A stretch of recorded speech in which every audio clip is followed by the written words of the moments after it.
AP US History students everywhere. Greetings, and welcome to yet another edition of AP Today. My name is Marcus Chua, and I am a San Marino High School junior currently enrolled in Mr. Peter Picconi's AP US History course. To give a little bit of background as to where I'm from, San Marino High School is a small, nationally acclaimed public school located just a stone's throw away from the bustling metropolis of Los Angeles. San Marino High School is also home to none other than our award-winning robotics team, Titanium Robotics. Enough about us, however. Let us cut to the chase. In today's video, we will be exploring topic 5.10, Reconstruction. We will be exploring Reconstruction today because in this course, AP US History, there exists a key concept that expressly mentions Reconstruction. And when a key concept expressly mentions a topic, questions pertaining to said topic will most definitely appear on the highly anticipated May AP exam. We are also going to explore this topic for the reason that there are a great many other key concepts that make claims that can be evidenced by the many important details yielded by Reconstruction. Hence, knowing about Reconstruction is of the utmost importance, and we would be doing a disservice to all of you AP students out there by neglecting to cover such a quintessential time period in our nation's history. One might ask, well, if there are so many important pieces of information surrounding Reconstruction, what specifically might an AP student need to know about the topic? Well, the answer to such a marvelous question lies in the magical and nearly sacred text known as the AP US History course and exam description. The ever-important learning objective, now appearing on the slide before you, contains the information that we are about to delve into. In other words, by the end of this video, and in anticipation of the May AP exam, you must possess the ability and factual knowledge to recollect and explain the effects of government policy on society during Reconstruction from 1865 to 1877. Now, prior to expounding on the subject itself, I would like to take a second and illustrate my plan of procedure for today's video. I will begin by describing Reconstruction in a single, all-encompassing sentence using key vernacular to fully portray the time period in summation. I will then continue by describing some events leading up to Reconstruction. Moving on from there, I will describe Reconstruction in extensive detail and elaborate on the short and long-term effects of Reconstruction.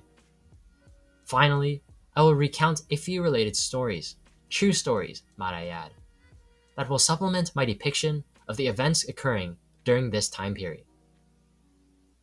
In a nutshell, Reconstruction was the period in American history that lasted from 1863 to 1877 following the American Civil War and is a significant chapter in the history of American civil rights as it put an end to the remnants of Confederate secession, abolished slavery, and attempted to transform the 11 former Southern Confederate states.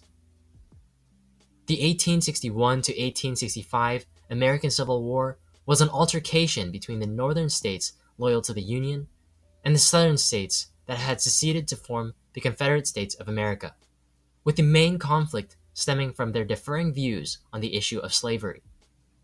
The war was a bloody, destructive conflict of even greater magnitude than either the Confederacy or the Union thought was possible. America emerged from this Civil War with a northern victory, which ultimately decided the fate of the Union and of slavery, but ended up posing numerous problems.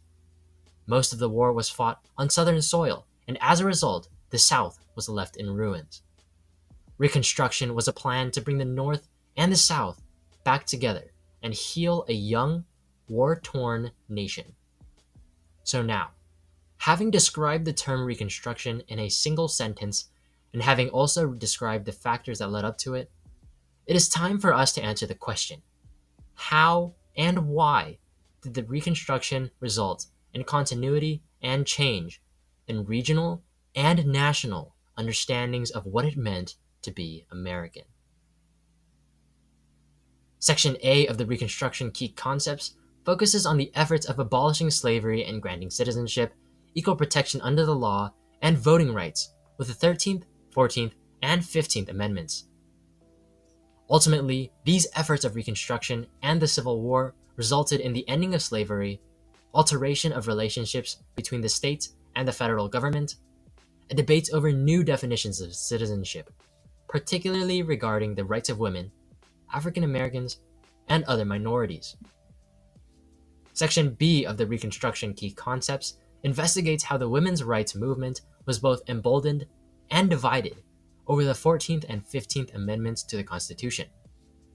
The main conflict was the priority between attaining the African Americans' vote versus the women's vote.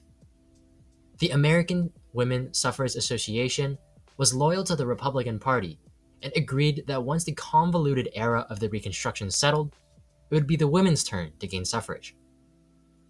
On the other hand, the National Women's Suffrage Association thought that if they did not act now, when so many changes were already being enacted, they would miss their chance to act later.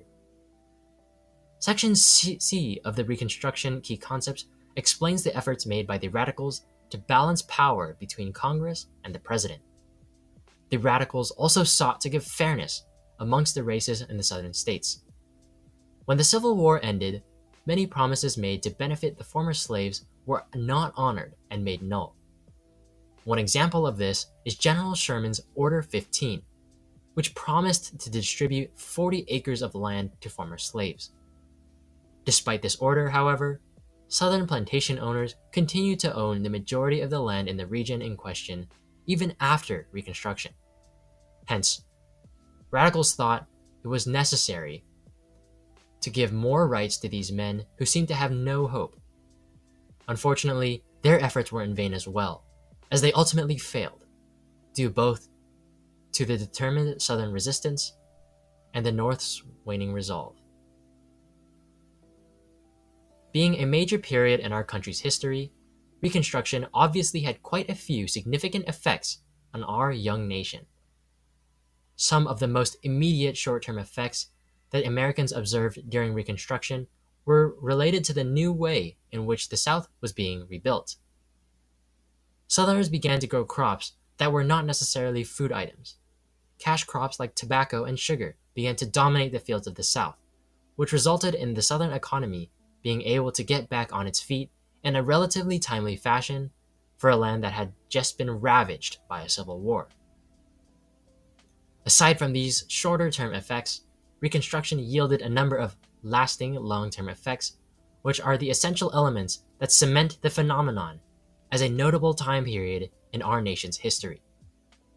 Most notable among these are the 13th, 14th, and 15th Amendments. These new amendments, known as the Reconstruction Amendments, abolished slavery, gave African Americans equal protection under the law, and granted suffrage to African American men. These amendments, while eroded by the racial violence and prejudice at the time, paved the way for many more social justice movements and legal developments and are still in effect to this day. Another important long-term effect was the enhanced technological development of the South. By embracing practices like railroad systems for transportation, the South was able to grow, both economically and politically. One interesting story that has happened during this time period was the Memphis attacks, which ultimately resulted in the passing of the 14th Amendment. On April 30th, 1866, Black soldiers in Memphis, Tennessee were turning in their weapons as they resigned from the Union Army following the Civil War. The next day, white citizens of the city amassed to protest and spark the conflict. While the African Americans were praising President Lincoln, a white policeman shouted, "Your old father, Abe Lincoln, is dead and damned." From that point, chaos erupted, resulting in 3 days of violence and rape, 48 African Americans killed, tens more wounded, multiple black homes and black churches burned down, and all of the black schools in the area completely decimated. Although it was a terrible event, the drama of this occurrence catalyzed the passing of the 14th Amendment to protect African Americans like those who were so brutally attacked on that day. Now, you are fully prepared to answer any question concerning the effects of government policy during Reconstruction on society from 1865 to 1877. And with that said, today's episode of AP Today comes to an end. It's been an honor and a pleasure. Other than that, I just want to say thanks for watching, best of luck on this year's exam, and please stay healthy. It's been fantastic having the opportunity to share this information with you, although I can't take full credit for this work. My friends and fellow San Marino High School juniors, Jeremy Yu and Elaina Lee, have helped tremendously to make this video possible. This project has been a true team effort, and we had an amazing time working together to bring this video to you. This is Marcus Chua, wishing you all a great Titan day, and now, signing off.